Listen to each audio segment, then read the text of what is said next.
তাহলে মোদিজির এই মুহূর্তে উচিত আগে পদত্যাগ করা। যদি নির্লজ্জ প্রধানমন্ত্রী না হন তাহলে পদত্যাগ করে দেশের মানুষকে এসে বলুন আপনার ভোটার কার্ডটা বৈধ নয়। আসলে কি জানেন, আপনার কাছে যে ভোটার কার্ড আধার কার্ড আছে, মোদিজির কাছেও সেই ভোটার কার্ড আধার কার্ড আছে, কোনো এক্সট্রা কাগজ নেই। তার মানে কি জানেন, বিশ্বের প্রথম কোন দেশ ভারতবর্ষ, যে দেশের প্রধানমন্ত্রীও সে দেশের নাগরিক না। ভাবুন কোথায় এনে দাঁড় করালো। আরো একটা অদ্ভুত বিষয় কি জানেন, এই যে আমাদের পাসপোর্ট দেয়, যারা ধরুন বিদেশে যায় পাসপোর্ট করায় বা নর্মালি পাসপোর্ট করায়, ওই পাসপোর্ট নিয়ে আপনি যখন বিদেশের মাটিতে যাবেন, বিদেশের লোক কি বলবে, এই যে ভারতের একজন নাগরিক এসছে, কি অদ্ভুত দেশ, কি আচ্ছে দিন এলো। ওই পাসপোর্ট, যে পাসপোর্ট দেখে বিদেশের মানুষ বলছে আপনি ভারতের নাগরিক, সেই পাসপোর্ট দেখে ভারত সরকারই বলছে আপনি ভারতের নাগরিক নন।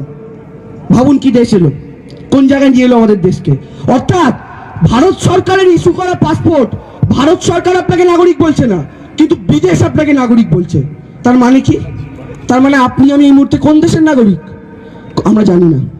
আমরা এখন ঝুলে আছি, পিং পং বলের মতো ডিং ডং এদিক ওদিক করছি। বাংলাদেশে গিয়ে পড়বো না পাকিস্তানে, ভারতে থাকবো না প্যারিসে, চীনে পড়বো না জাপানে, আমরা কেউ জানি না। এবং এই দিনটা আমাদের কেউ উপহার দিয়েছে, প্রধান সেবক নরেন্দ্র দামোদর দাস মোদী, যিনি 303টা আসন নিয়ে ক্ষমতায় এসেছেন। ক্ষমতায় আসার পর যারা তাকে ভোট দিয়েছে, লাইনে দাঁড়িয়ে কষ্ট করে সেই হিন্দু মুসলিম সবাইকে বলে দিয়েছে, আরে ভোট দিয়েছিস ঠিক আছে, ভোটটা নেওয়া গেছে, ক্ষমতা এসে গিয়ে প্রমাণ কর তুই নাগরিক কিনা। এটা কেন জানেন, এটার কারণ আছে। এই যে কদিন আগে অব্দি পেঁয়াজ প্রায় 200 টাকায় উঠে গেছিল। আমাদের তো ভালো, তো বাংলায় যখন পেঁয়াজ 150 টাকা ছিল, তখন বিজেপি শাসিত রাজ্যগুলিতে কোনো জায়গায় পেঁয়াজ 220 টাকা, কোনো জায়গায় 250 টাকা। তাও মমতা ব্যানার্জির জন্য এই রাজ্যে তার 120-130 টাকায় কিনেছেন। এখনো কিন্তু গোটা দেশে পেঁয়াজের দাম কমেনি। কিন্তু মমতা ব্যানার্জি ভাবুন, মোদিজি পাপ করছে। মানে আপনি ভাবুন, এক জায়গায় বসে খেলেন কম, মাটিতে ফেলে ছড়ালেন বেশি। আপনি খেয়ে দিয়ে উঠে গেলেন, কিন্তু আপনার মাকে এসে সেটা পরিষ্কার করতে হচ্ছে। মোদিজির অবস্থা এরকম। মোদিজি পেঁয়াজের দাম বাড়াচ্ছেন, গোটা দেশে কোথাও পরিষ্কার, কোথাও দাম কমছে না। কিন্তু বাংলার মুখ্যমন্ত্রী মমতা ব্যানার্জি দাম বাড়াচ্ছে মোদিজি, কিন্তু তিনি টাস্ক ফোর্স তৈরি করে বাজারে বাজারে পাঠিয়ে আজকে পেঁয়াজের দামটাকে 50-এর কাছাকাছি নিয়ে এসছেন, সেটাও করেছেন মমতা ব্যানার্জি। গোটা দেশে কিন্তু এখনো 150-200 টাকায় পেঁয়াজ বিক্রি হচ্ছে। তো এই পেঁয়াজের দাম বাড়িয়ে দিয়েছিল। এখানে প্রত্যেকের ব্যাংকে অ্যাকাউন্ট আছে তো, বাড়ি গিয়ে সবাই ব্যাংকের পাসবুকটা দেখবেন, পাসবুকটা খুলবেন, দেখবেন ব্যাংক কখনো আপনার পাসবুকটা যদি আপডেট করা থাকে দেখবেন কখনো 20 টাকা কেটেছে, কখনো 15 টাকা, কখনো 120 টাকা। খুলে দেখবেন, আপনি ব্যাংকে গিয়ে বলবেন আমার টাকা কেটেছে, ব্যাংক বলবে কই, এ তো কোনো একটা স্কিম করেছিলেন তাই। এরকম ভাবে আপনাদের মাথায় টুপি পরিয়ে গোটা দেশের মানুষের থেকে 15,000 কোটি টাকা লুট করেছে মোদিজি। আপনারা নিজেরাও জানেন না। কেন বলুন তো, কিভাবে লুট করেছে? ওই মশা বসে চুপ করে একটু করে রক্ত খায়, বেরিয়ে চলে যায়, আপনি টেরও পান না। কিন্তু সেই 1 বছরে আপনাকে যত মশা কামড়েছে, সব কটা মশার রক্তকে যোগ করে দেখবেন 1 বছরে টোটাল আপনার 1 বালতি রক্ত শুধু মশা খেয়েছে। এরকম নরেন্দ্র মোদীজি প্রত্যেক মাসে 15 টাকা, 10 টাকা, 20 টাকা করে ব্যাংক থেকে কাটতে আজকে আপনি হিসাব করুন, যত বছর ব্যাংকে টাকা রাখছেন, শেষ 6 বছরে দেখবেন আপনার কয়েক হাজার টাকা লুট করেছে নরেন্দ্র মোদী। আর কত টাকা গোটা দেশে তুলেছে জানেন? 15,000 কোটি, শুধুমাত্র আপনার আমার ব্যাংক থেকে একটু একটু করে টাকা চুষে নিয়ে। আপনি আমি কিন্তু ধরতে পারিনি, কিন্তু যখন ধরতে পেরেছেন, যখন পেঁয়াজের দাম বেড়েছে, যখন চাকরি ছাঁটাই হচ্ছে, তখন আপনি সেই দিকে তাকাতে যাবেন, মোদিজি আপনাকে বলছে আরে বাদ দে সব কথা, আগে দাদুর কাগজ খুঁজে আন। মানে কি, একটা বাচ্চা কাঁদছে, বাবাকে বলছে বাবা খিদে পেয়েছে খেতে দাও, খুব কাঁদছে, বাবা দেখছে আমি তো খেতে দিতে পারবো না, তাহলে কি করা যায়? সেই বাবা তখন কি করলো, বাচ্চাকে খেতে দিতে পারবে না, তখন সেই বাচ্চাটাকে তুলে আলমারির ওপরে বসিয়ে দিল। এবার বাচ্চাটা এত উঁচুতে আলমারির ওপরে বসে আছে, ভয় পাচ্ছে। এবার বাবাকে বলছে বাবা নামিয়ে দাও, ভয় করছে। বাচ্চাটা কিন্তু খিদের কথাটা ভুলে গেছে। নরেন্দ্র মোদী এই কাজটাই করতে চাইছেন। আমাকে আপনাকে চাকরি, বেকারত্ব, পেঁয়াজের দাম ভুলিয়ে দিয়েছেন। বাচ্চাটাকে যেমন আলমারির ওপরে বসিয়ে দিয়েছিল, আপনি যখন খেতে চাইছেন, বলছেন দাম কমাও জিনিসের, তখন মোদীজি খুঁজে নিয়ে আয়, আপনি ওই কাজে ব্যস্ত হয়ে গেছেন, আপনি ভুলে গেছেন তখন জিনিসপত্রের দামের কথা। এটা হচ্ছে মোদীজির ট্যাকটিস। আর এই জিনিসটাকে বাংলার মানুষ বা গোটা দেশের মানুষ আস্তে আস্তে ধরে ফেলেছে। তাই এই জিনিসটা আর বেশি দিন চলবে না এই দেশের মাটিতে। আর তার জন্য আপনাদের প্রত্যেককে সংঘবদ্ধ থাকতে হবে। আমি একটা কথা বলি, বিজেপির পতাকা রং দেখেছেন তো, গেরুয়া। একটা পার্টি আছে নিম পার্টি, হায়দ্রাবাদ থেকে এসছে। এই দলটার কাজ বলে দিই, এরা যেখানেই যায় বিজেপির উল্টো দিকে যে দল থাকে তার ভোট কাটাকুটির জন্য যায়। মিম পার্টি আজ অব্দি যেখানে যেখানে ভোটে লড়েছে সেখানে সেখানেই বিজেপি জিতেছে। আজ অব্দি এক জায়গাতে ওরা বিজেপিকে হারাতে পারেনি, কারণ বিজেপির উল্টো দিকে যখন কংগ্রেস থাকে মিম পার্টি ভোটে লড়ে কংগ্রেসের ভোট খায়। এখন বিজেপির প্ল্যান হচ্ছে এই মিম পার্টিকে বাংলায় ঢুকিয়ে তৃণমূলের ভোট খাওয়াবে। তাই একটা কথা বলে রাখি, মিম পার্টির দিকে সমর্থনের হাত বাড়ানো মানে কিন্তু নরেন্দ্র মোদী জিন্দাবাদ স্লোগান দেওয়া, দুটোই এক। তাই আপনাদের সিদ্ধান্ত নিতে হবে আপনারা কোন দিকে থাকবেন। এই সিদ্ধান্তটা কিন্তু আজকে আপনাদের এই মাটিতে দাঁড়িয়ে নিতে হবে।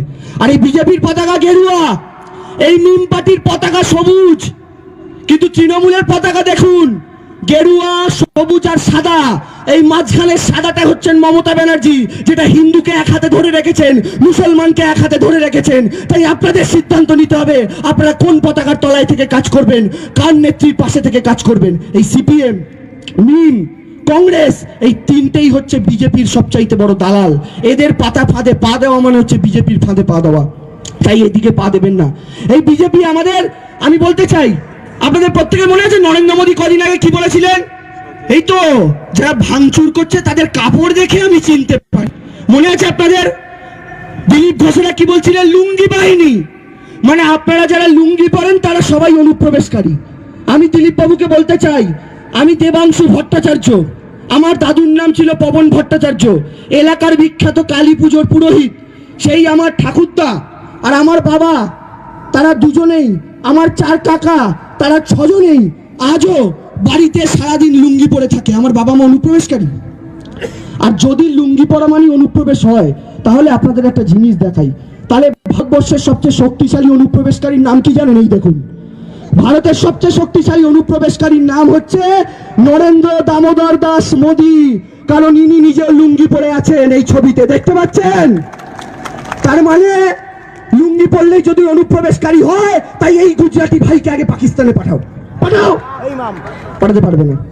তার মানে আপনারা কাপড় দেখে মানুষ চেনেন, আপনারা টুপি দেখে ধর্ম চেনেন, কিন্তু মোদিজি যখন বাবা রাম রহিম রেপ করে তখন তার পায়ে গিয়ে আপনি প্রণাম ঠোকার সময় আপনি তার জামা কাপড় দেখে বুঝতে পারেন না যে সে ধর্ষক? বুঝতে পারেন না? না, ভিডিও করুনি। আসলে এই ধর্ষক, চোর, চিটিংবাজ, খুনি, এদের সবার সাথে বিজেপির পীড়িত হচ্ছে। ওই নতুন প্রেমিক প্রেমিকাদের মধ্যে যেমন পীড়িত হয় সেই রকম। যেখানে ধর্ষক সেখানে বিজেপি, যেখানে চোর সেখানে বিজেপি, যেখানে গুন্ডা সেখানে বিজেপি, যেখানে দাঙ্গা সেখানে বিজেপি। তাই এই দলটা গোটা ভারতবর্ষের জন্য এই মুহূর্তে একটা অভিশাপ হয়ে দাঁড়িয়েছে। ভাই এই দলটার থেকে মুক্তি আমাকে আপনাকে প্রত্যেককে পেতে হবে। আমরা অনেকে দেখেছিলাম, হ্যাঁ, কিছু টুপি লুঙ্গি পরা লোক উলুবেড়িয়া থেকে শুরু করে বিভিন্ন জায়গায় সিএ আন্দোলন চালু হওয়ার পর পাথর ছুঁড়েছে, আগুন জ্বালিয়েছে। কিন্তু কি জানেন, তার কয়েকদিন পরে মুর্শিদাবাদ থেকে 6 জন গ্রেফতার হয়েছে। কি জানা গেছে? যে তারা এলাকার বিজেপি কর্মী এবং লুঙ্গি আর টুপি পরে তারা পাথর ছুঁড়ছিল, একজন ভিডিও রেকর্ডিং করছিল। তাহলে বুঝুন এইটা কিভাবে ওরা বিভেদের রাজনীতি করার চেষ্টা করছে। এবার আপনাদের কিন্তু ওরা ফাঁদ পাতবে এরকম প্রত্যেক মুহূর্তে। আপনার কানে এসে খবর দেবে ওইখানে দাঙ্গা হচ্ছে, আপনাকে বলবো ওই সম্প্রদায়ের লোক আমায় মারছে, ওকে বলবো ওই সম্প্রদায়ের লোক আমায় মারছে। আপনি যদি শুনে সেটা বিশ্বাস করেন, জানবেন আপনি বিজেপির ফাঁদে পা দিয়েছেন। আপনাদের এটা প্রতিজ্ঞাবদ্ধ হতে হবে যে বিজেপি দাঙ্গা লাগানোর সব সময় চেষ্টা করবে। হয়তো আপনিও জানেন না, আপনার প্রতিবেশী একজনকে সে 500 টাকা হাতে ধরিয়ে দিয়ে বলেছে যাই খবরটা গিয়ে দিয়ে আয় যে ওখানে এই ধর্মের লোক এই ধর্মের লোককে মারছে। আপনি আপনার প্রতিবেশীর মুখ থেকে শুনে ভাবলেন ও তো আর মিথ্যে কথা বলবে না, কিন্তু ও তো খবর দিয়ে ফুরুত পালিয়ে গেছে, দাঙ্গায় জড়িয়ে পড়বেন কিন্তু আপনারা। তাই বারবার বলছি, বিজেপি সব সময় ফাঁদ তৈরি করার চেষ্টা করবে, তাতে কিন্তু কেউ পা দেবেন না। এবার সবাই একটু চিৎকার করে বলুন তো, এই বিজেপি আর মোদী অমিত শাহের কাছে কেউ নিজের জমি ছেড়ে দেবেন? এই এত ভাঙড়ের মানুষের এত কম, আবার যাদের নেতা নাকি আরাবুল ইসলামে তো হয়। আপনারা কি ওই গুজরাটি বাহিনীকে আপনাদের জমি ছেড়ে দেবেন? পেছন থেকে আওয়াজ আসছে, ওখানে কি অমিত শাহ দাঁড়িয়ে আছে নাকি? নেই তো, তো গলার আওয়াজ এত আসতে কেন? ওই গুজরাটি 2 ভাইকে নিজের জমি ছেড়ে দেবেন? এই আওয়াজে তো হবে না। আমাদের দিদি আমাদের অধিকারের জন্য চিৎকার করে করে গলার শিরা ফুলিয়ে ফেলছে, আর আমরা তার সমর্থক হয়ে যদি এত আস্তে আওয়াজ করি তাহলে কি করে হবে বলুন তো? মমতা ব্যানার্জির সমর্থক বলতে হবে তো নিজেদেরকে। 2 গুজরাটি ভাইকে কি জমি ছেড়ে দেবেন? এই তো হচ্ছে আওয়াজ, এটা তো আসল গলার আওয়াজ। এটা চেপে থাকে কেন? এটা চেপে থাকলেই মুশকিল। আপনি যত আস্তে কথা বলবেন, আপনি যত চুপ থাকার চেষ্টা করবেন, ওরা কিন্তু নরম মাটি পেয়ে তত আপনাকে আঁচড়ে ধরবে। তাই মমতা বন্দ্যোপাধ্যায়ের সমর্থক এই বাংলার যদি ভালো চান, এই দেশের যদি ভালো চান, গলার আওয়াজটা সবসময় সপ্তমে রাখবেন। কারণ জানবেন, রামকৃষ্ণদেব একটা কথা বলেছিলেন, একটা সাপ রাস্তায় ছিল, 5-6টা বাচ্চা ছেলে সেই সাপটাকে রোজ পাথর ছুটত। তো রামকৃষ্ণদেব সেই রাস্তা দিয়ে যাচ্ছেন, সাপটা রামকৃষ্ণদেবকে জিজ্ঞাসা করছে যে প্রভু, তুমি তো আমায় বলেছো কাউকে ছবল দিতে না, কিন্তু এরা যে রোজ আমাকে পাথর ছোড়ে, তা আমি কি করে নিজের প্রাণটা বাঁচাবো বলো?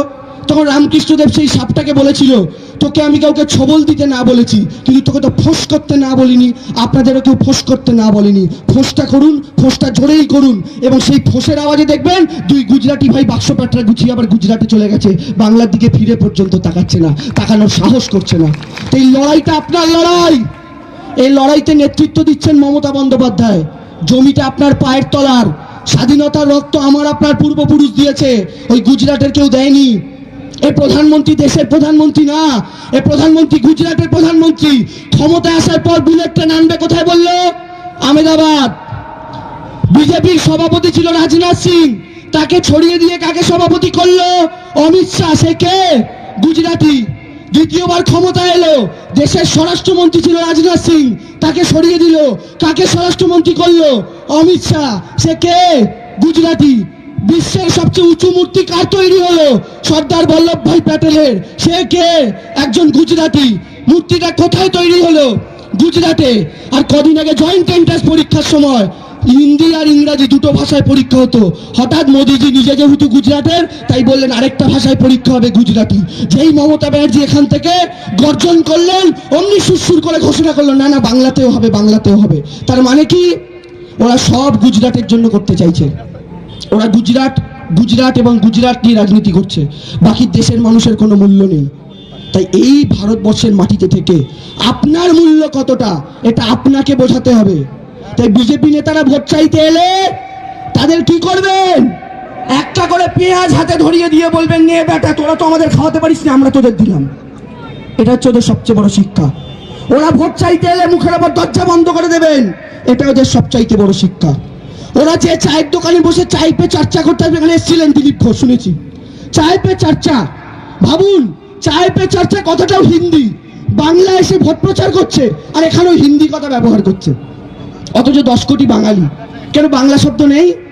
চায় পে চর্চা করে গেছে এখানে।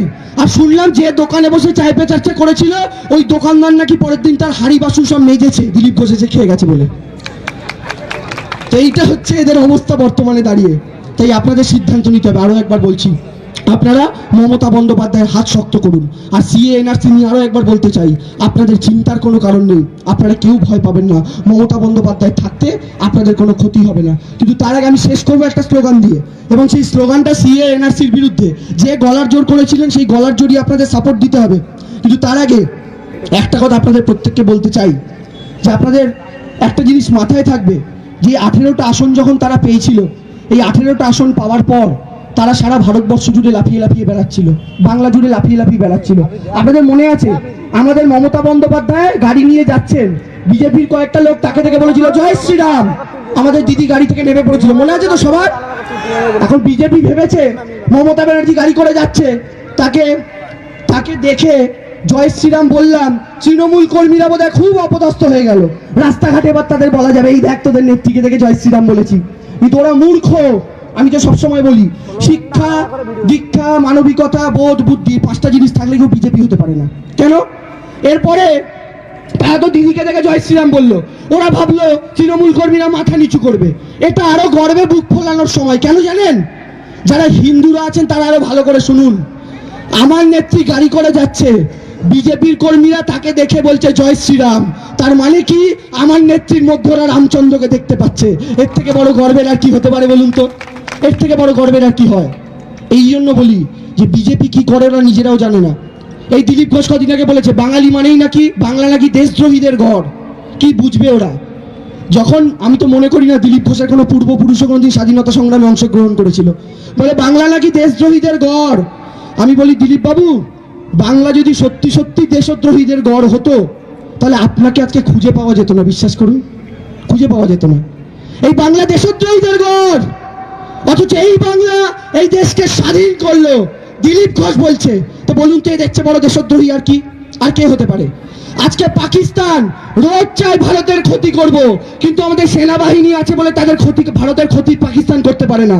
কিন্তু পাকিস্তান যে ক্ষতি করতে পারে না, সেই ক্ষতি একা হাতে মোদি করে দিয়েছে ভারতবর্ষের। তাই পাকিস্তান আর নরেন্দ্র মোদী দুটোকে যদি সমান সমানে বসাতে হয়, আমি বলবো দুটোই আমাদের সমান শত্রু।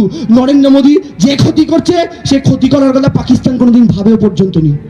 তার মানে ভাবুন পাকিস্তান কি করবে? বর্ডার পেরিয়ে 4টে বোম মারবে। আর মোদিজি কোথায় বোম মারছে? রোজ আমার আপনার ঘরে বোম মারছে। আপনি পেঁয়াজ কিনতে পাচ্ছেন না, আদা কিনতে পাচ্ছেন না, চাকরি হারাচ্ছেন, দেশের ইকোনমি ডুবছে, জয় শ্রীরামের নামে মানুষ মারছে। এটা আমার আপনার মুখের ওপরই তো বোম মারা। আর পাকিস্তান তো দেশের বর্ডারে বোম মারবে। তাই পাকিস্তান বর্ডারে বোম মারছে, আর মোদিজি আমার আপনার ঘরের চৌকাটে বোম মারছে। তাহলে বলুন তো সবচেয়ে বড় দেশদ্রোহীর নাম কি? হ্যাঁ, সবচেয়ে বড় দেশদ্রোহীর নাম নরেন্দ্র দামোদর দাস মোদী এবং অমিত শাহ। এদের চেয়ে বড় দেশদ্রোহী ভারতবর্ষের মাটিতে হয় না। 130 কোটি ভারতবাসীর শত্রু এই দুটো মানুষ। কারণ এই দুটো মানুষ কখনো দেশের ভালো করতে পারেন না। আচ্ছা, সব বিক্রি। আজকে রেলে চাপবেন, কদিন পর শুনবেন রিলায়েন্স এক্সপ্রেস আসছে, শুনবেন আদানি এক্সপ্রেস আসছে। আর আপনি যে 200 টাকার টিকিট কেটে ট্রেনে ওঠেন, ওটা হয়ে যাবে 2000 টাকা। রেলটাকেও বিক্রি করে দিচ্ছে। সুভাষিসদা দারুণ বলছিল, আগে স্টেশনে বসে চা বিক্রি করতো, যে স্টেশনে বসে চা বিক্রি করতো প্রধানমন্ত্রী হয়ে স্টেশনটাকেই বেচে দিয়েছে। এইটা হচ্ছে নরেন্দ্র মোদীর বর্তমান অবস্থা। আর এর সাথে যুক্ত হয়েছে অমিত শাহ, যে লোকটার মুখ চোখ দেখলেই বোঝা যায় যে লোকটা কোনো একটা হিংস্র প্রাণীর মতো, মানুষ দেখলেই বোধহয় কামড়াতে আসতে চায়। এই হচ্ছে অমিত শাহ এবং নরেন্দ্র মোদী। কোনো সাধারণ মানুষ যদি অমিত শাহ এসে বিজেপির কট্টর সমর্থক, যদি অমিত শাহ গিয়ে বলে না যে আমি তোমার বাড়িতে একটা দিন থাকবো, ওই বিজেপির কট্টর সমর্থকের মা বাবা বলবে এই লোকটাকে আমি থাকতে দেবো না ঘরের মধ্যে। কারণ কেউ বিশ্বাস করেন এদের, মহিলারা তো বিশ্বাস করেই না। কারণ বিজেপি নেতা আছে, কিন্তু তার বিরুদ্ধে ধর্ষণ বা শ্লীলতাহানির অভিযোগ নিয়ে আপনি দেখাতে পারবেন না। অর্থাৎ এই দলটার বিরুদ্ধে লড়াই করতে হবে। তাই স্লোগান দেওয়ার আগে বলি, স্লোগানে প্রত্যেকের গলা পাবো তো? ওই যেমন ভাবে তখন গলাটা পেয়েছিলাম, আবার বলুন, 2 গুজরাটির হাতিতে কি জমি ছেড়ে দেবেন? আবার পেছন দিক শান্ত হয়ে গেছে। 2 গুজরাটির হাতে কি নিজের পায়ের তলার জমি ছেড়ে দেবেন? ঠিক আছে, তাহলে স্লোগানটা যখন দেব, আমার জমি ছাড়ছি না আমি যখন বলবো, আপনারা চিৎকার করে স্লোগান দেবেন, ছাড়ছি না, ছাড়বো না। ঠিক আছে? হবে তো? এই যে হবে তো বললাম, আবার আওয়াজ কমে গেল। এভাবে তো হয় না, হবে তো? আচ্ছা, যারা স্লোগানটা দেবেন তারা একটু সবাই হাত তুলুন তো দেখি, তারা সবাই হাত তুলুন তো দেখি। আচ্ছা, যারা হাত তুলবেন তারা সবাই গলাটাও তুলবেন তো? হ্যাঁ, ঠিক তো? জানেন তো, আমাদের মধ্যে আবার একটা ব্যাপার রয়েছে, আমরা ভাবি তো আমার পাশের লোকটা স্লোগান দিচ্ছে, আমি খালি মুখ নাড়ালেই হয়ে যাবে। ওটা কিন্তু বিজেপি পলিসি। কারণ বিজেপি সবসময় মানুষকে কিভাবে ঠকানো যায় এই পলিসি খোঁজে। আপনি যদি স্লোগানটা না দেন, আপনি কিন্তু নিজেকে ঠকাচ্ছেন, কারণ এই স্লোগানটা আপনার স্লোগান। এই স্লোগানে তৃণমূল, বিজেপি, সিপিএম এর লাভের গল্প নেই। এই স্লোগানটা হচ্ছে আপনার পায়ের তলার জমি বাঁচানোর স্লোগান। তাই এবার যার পাশে ভাবছিলেন ও পাশের লোকটা বলছে আমি চুপ করে থাকলে হবে, তারাও যখন আওয়াজটা করলেন, কত জোরে আওয়াজ হলো দেখলেন তো? তাই যখন বলবো মাটি আমরা ছাড়ছি না, আপনারা ছাড়ছি না, ছাড়বো না, চিৎকার করে কিন্তু। হ্যাঁ, আরে এই দেশেতেই উঠছি বেড়ে মরছি, আবার এইখানে নাগরিক আমি ঘাম ঝরাচ্ছি বলছি রে। তাই স্লোগানে মোদিজি যতই চাচান মাটি আমি ছাড়বো না। শ্রমিক কৃষক গড়ছে ভারত, মোদির ভাইরা লুটছে দেশ, তাদের কাছেই চাইছে প্রমাণ, এনআরসিতে করছে শেষ। মোদি তোমার ডিগ্রি দেখাও, কাগজ আমি দেব না। দাদুর লগ্ন দিদার রাশির লাইনে দাঁড়াই খুঁজে মরি, মোদি তুমি বিদেশ ঘোরো, আম জনতা খেটে মরি। প্রধানমন্ত্রী বিকাশ দেখাও, জমি আমি ছাড়ছি না। মথুরা আমার, গোর্খা আমার, রাজবংশী আমার ভাই, বাঙাল ঘটির এ সংসারে পদ্ম পাটির জায়গা নাই। পিএম বলো স্মার্ট সিটি কই, জমি আমি দেব না। আওয়াজ আসছে না কিন্তু, আরো জোরে করতে হবে। আরে আমার দলে ববি হাকিম হিন্দু দাদা বক্সি, তাই আমার দলে ডেরেক আছে কিন্তু মেহুল চকসি নাই। মোদি তুমি কাগজ দেখাও, আমরা কাগজ দেখাবো না। আমার দলে ববি হাকিম হিন্দু দাদা বক্সি, তাই আমার দলে ডেরেক আছে কিন্তু মেহুল চকসি নাই। রাফায়েলের কাগজ দেখাও, কাগজ আমরা দেখাবো না। আরে ঝড়ে জলে ভাঙছে বাড়ি, গরিব কত ছাড়ছে ঘর, নেই তো কাগজ যাদের কাছে কিন্তু ওরা নয় কপর। দিলীপ দুধে সোনা খোঁজো, জমি আমি দেব না। আরে দিলীপ দুধে সোনা খোঁজো, জমি আমি দেব না। বিদেশিদের কাগজ দেবে, দেশের মানুষ করবে শিফট, মায়ের জন্য ওষুধ নেই সে বান্ধবীকে করছে গিফট। দিলীপ তুমি সোনা খোঁজো, আমি কাগজ দেব না। দেশের যত টাকা আছে শিল্পপতির হাতেই সব, নয়কো অনুপ্রবেশকারী, মোদি খাচ্ছে দেশের জব। মোদি তুমি চাকরি দাও, জমি আমি দেব না। মোদি তুমি চাকরি দাও, জমি আমি দেব না। ডিটেনশনে মরছে মানুষ, বিদেশ যাচ্ছে চৌকিদার, অ্যাম্বুলেন্স রুখছে দিলীপ, লজ্জা তবু নেই কোতার। অমিত শাহ গুজরাটে যাও, দেশের জমি দেব না। আমার আওয়াজ কমে গেল কেন? অমিত শাহ গুজরাটে যাও, মাটির আমি ছাড়ছি না। জন্ম নিল হিটলার, ফের ভারতবর্ষে নতুন বেশ, শীতের বিকালে প্রবল আগুন ঝলসে মরছে আমার দেশ। নরেন মোদী জিডিপি দেখো, জমি আমি দেব না। পেঁয়াজ বাড়ছে, আদা বাড়ছে, বাড়ছে ফোনের বিল, নোটবন্দির গেরা কলে বন্ধ অফিস মিল। তাই মোদী তুমি বিদেশ পালাও, মাটি আমি দেব না। জমি আমরা ছাড়ছি না, আমার মাটি দেব না।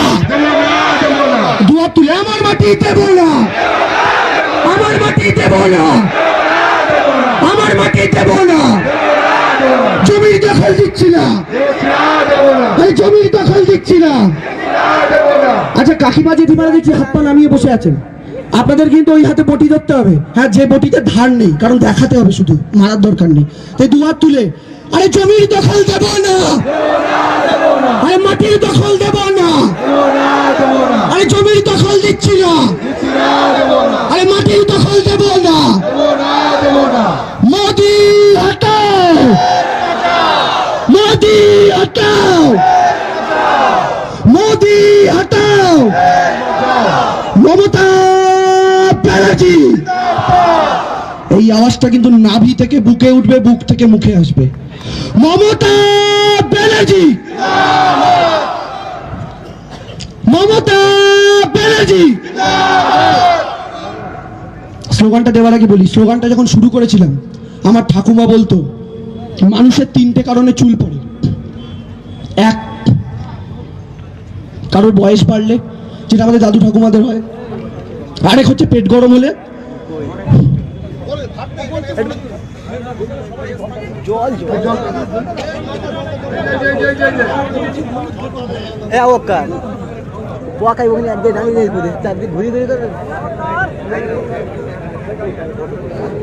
দেখো ওই বক্তব্য শেষ করলাম, মাফ করবেন। ভালো থাকুন, সুন্দর থাকুন, মমতা বন্দ্যোপাধ্যায়ের পাশে থাকুন। জয় হিন্দ, বন্দে মাতরম। মমতা বন্দ্যোপাধ্যায় জিন্দাবাদ।